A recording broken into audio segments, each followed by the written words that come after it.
Depuis Alger, où il se trouve depuis plusieurs mois pour des raisons médicales, le parrain de la CEMAS, l'imam Mahmoud Dicko, a annoncé hier son retour imminent à Bamako.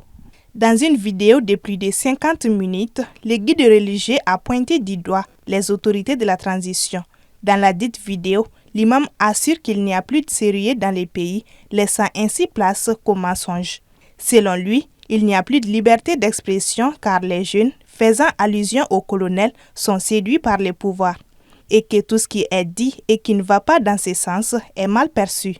Il a indiqué, je cite, « On a payé des gens pour me dénigrer dans les médias. Dicko ne leur a rien fait. S'ils avaient une preuve de mes manigances, ils l'auraient déjà divulgué.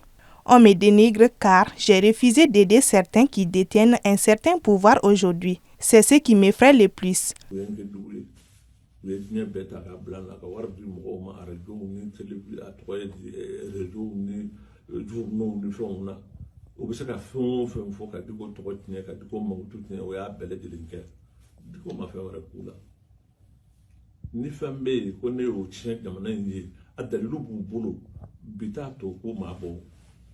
Ils ont manipulé les jeunes pour mieux les trahir ensuite. Ils les ont mis en conflit avec la communauté internationale et entre eux-mêmes. Maintenant, le pays est au bord du gouffre et ils ne savent plus quoi faire. C'est ce que je redoutais. Fin de citation. L'imam Mahmoud Dicko, qui apparaît dans cette vidéo, habillé d'un boubou blanc et enturbané de blanc, annonce son retour.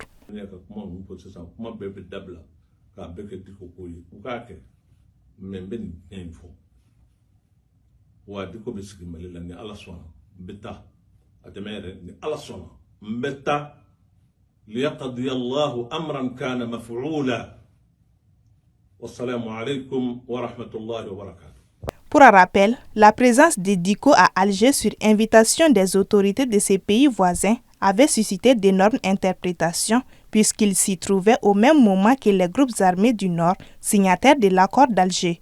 La circonstance avait été dénoncée par les autorités de la transition qui ont par la suite mis fin à l'accord d'Alger et annoncé par la suite la mise en place d'un comité de dialogue intermalien. La situation avait créé une incidence diplomatique entre les deux pays qui avaient rappelé de part et d'autre leurs ambassadeurs avant que les relations ne se normalisent.